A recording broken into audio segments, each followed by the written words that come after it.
Hello everyone and welcome to another episode of Gautam's Cooking Adventures. In this episode, I will walk you through the steps to make great idlis, dosas, and a quick chutney to go with them. While there are many types of idli and dosa preparations, I will focus on the basic form most commonly consumed, the plain idli and the plain dosa. In a previous episode, we showed you how to make idli and dosa batter, and today we are using the same idli batter the day after it's been made to make the idlis.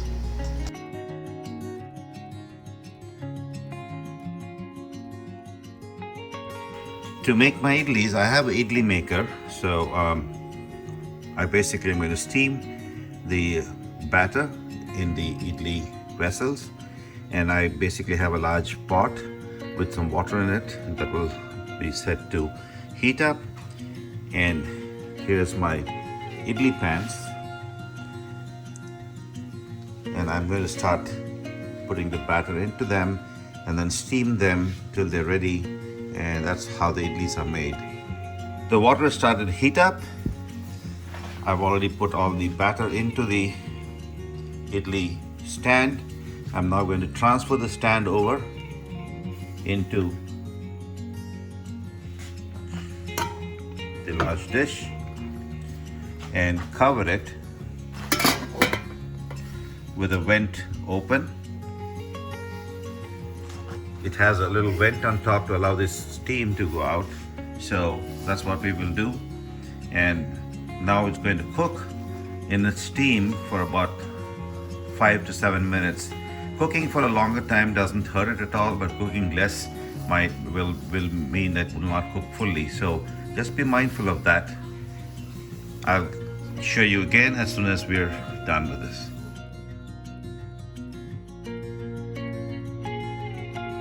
To go with the idli, I'm going to make a quick chutney, and this one is a combination chutney. It's with coconut and roasted Bengal gram ground together along with chili and a couple of other ingredients which I will show you as I'm making it. Traditionally, the chutney is made either purely with coconut and garnished, but or sometimes it's also made just with roasted Bengal gram and garnished. In my case, I like to combine the two. It just gives me better flavor, better taste, and I like it that way. I have approximately 3/4 of a cup of shredded coconut that I'm putting into the mixer, and I'm going to add about the same volume of roasted Bengal gram into this.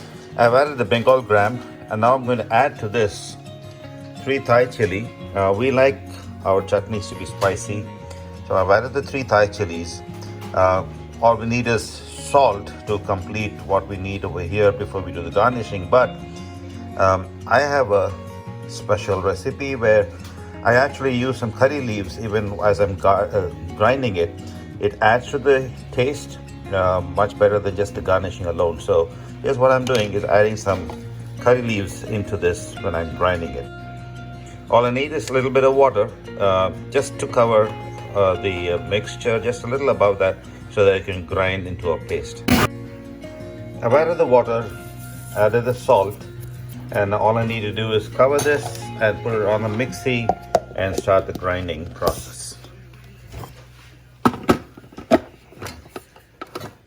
It's locked into place, and I will start grinding now. As you can see that the mixture has come into a nice blend. Everything is mixed together. Now I have to season it, and for the seasoning I will use some ghee, some mustard oil, 1 red chili, a little bit of urad dal that will be fried in the oil as well, and then lastly some curry leaves. All of them are fried and then added to this to complete the chutney. I've transferred the ground chutney to a bowl. All it needs now is a seasoning to be added to it.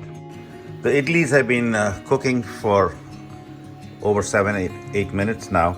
I'm just taking the lid off. As you can see, the idlis are ready. They're fully cooked and steamed.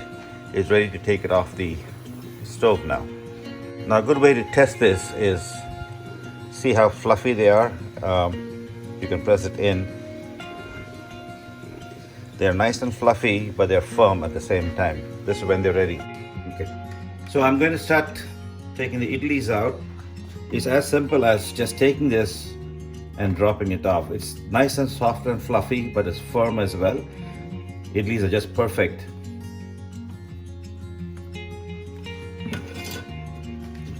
The idlis have all been taken off of the pans, and now they're in a hot case and they're ready to be served and eaten with a chutney. So on a small pan, I've added about a tablespoon of ghee. Once the ghee is hot,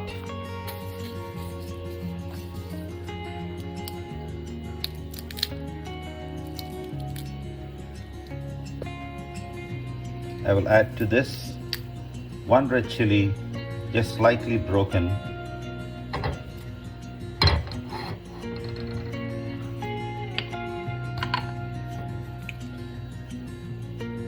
And as the chili starts to cook, it will start to get a darker color. I'm going to add to this some mustard seeds, about half a teaspoon. Allow that mustard seeds to crackle. You want them properly crackled, otherwise it'll make the chutney bitter. Once they start to crackle, it takes about 20 seconds in nice hot oil. That's when you'll add the Urad Dal. The Urad Dal basically just adds a little bit of flavor to it, but more importantly, adds a bit of a crunch when you eat the chutney.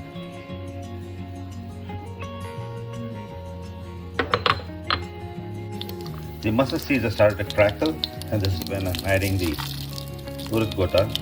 About half a teaspoon again, not too much. All I'm going to do is wait for that to get brown. Sort of a brownish reddish color. That's what makes it nice and crunchy.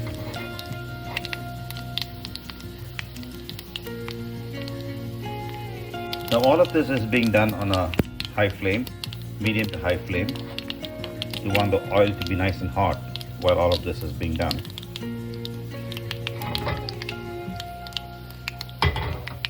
You can see that the urad has started to turn color. It's starting to turn brownish red.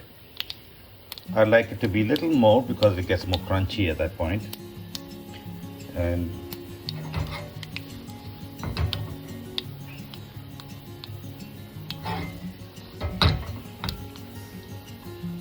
well, it's almost red. This is just the right time.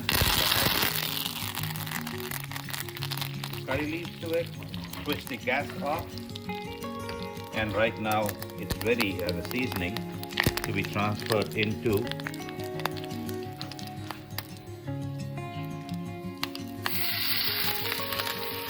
the chutney.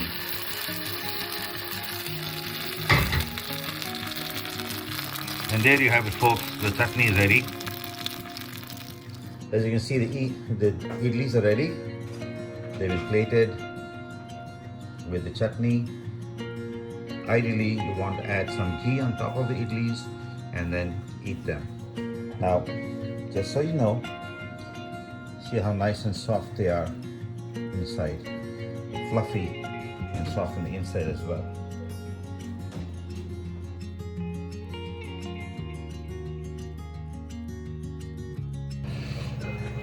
We made this dough a couple of days ago in the evening, allowed it to ferment overnight, and next day we made idlis. It's been a day after that, it's fermented further, and today it's perfect for the dosa. However, for dosa, what's important is ensuring that the batter is a slightly thinner format than in the case of idli. So we're going to add just a little bit of water to make it flow more easily before we start making the dosa. It will require just a little bit of water, probably about 1/4 of a cup. Mix it in thoroughly. And then test it for how well it flows. Notice how easily it flows off the spoon now. And this is just the right consistency that we want to make the dosa with. The dosa will be made on what's called a dosa kallu, or in this case it's a cast iron pan. It's seasoned and it's ideal because it maintains the heat evenly. So we're going to start making our first dosa. And now just spread it around in an even mix.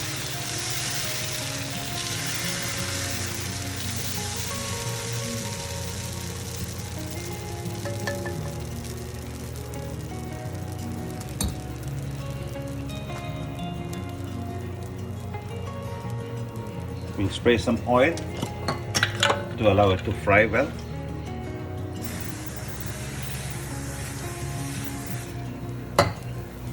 And now allow it to cook on a high flame till it browns in the bottom, and then flip it over and cook it for a little while. Now notice that it started to brown on the bottom and the dosa has actually started to lift on a side. It's just perfect now to be flipped over.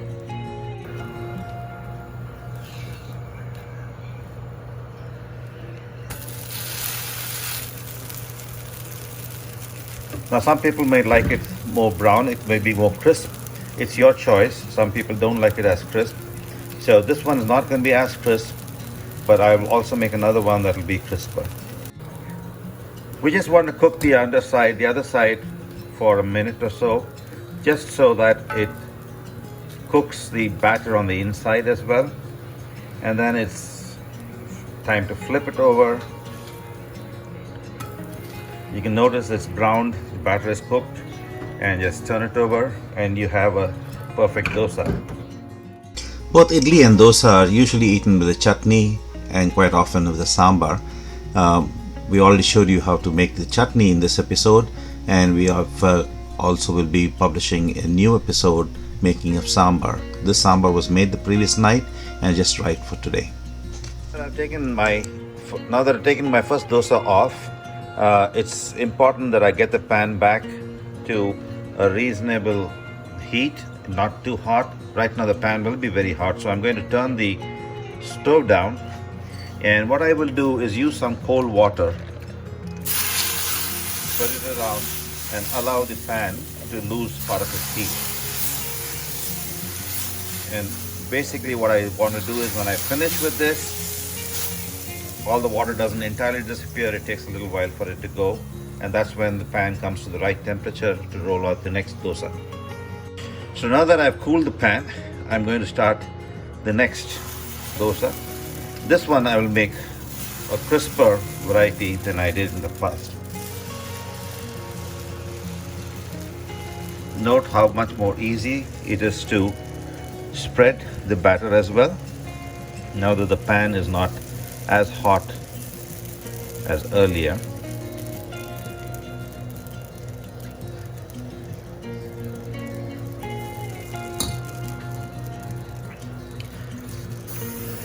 Spray of oil on it. Turn the heat back up and allow it to cook.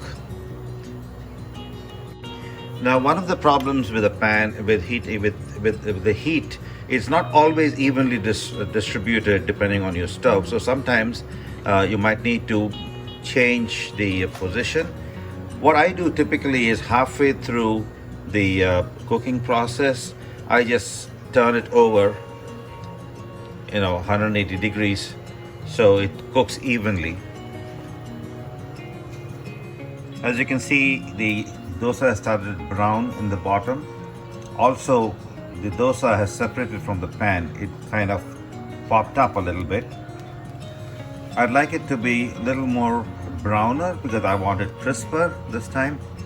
So I'm going to wait for just another minute for it to brown further. Now, as I said before, the dosa has started to curl up on the edges.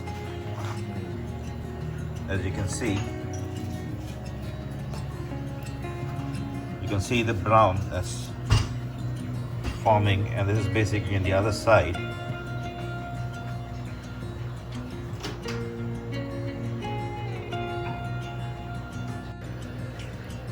The dosa has browned sufficiently. I'm now going to flip it over. It separates easily from the pan.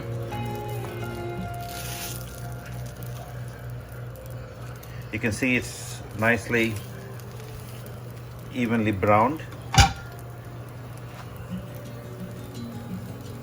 Since I don't use too much of oil, I'm using an oil spray which has got oil and water in it. It will tend to take a little longer to brown than normal. If you actually use regular oil, it would cook faster. It's cooked for about a minute or so. I'm now going to flip it over. You can see it's cooked. It's crisp, folds over nicely. I put it on a plate, and you can see when you tear off, it's crisp at the edges. So that's how you make a dosa. Happy cooking. Please don't forget to subscribe to our channel, click the like button, and do press the bell icon so that you can be notified of all our future episodes. Thank you so much for watching. Goodbye.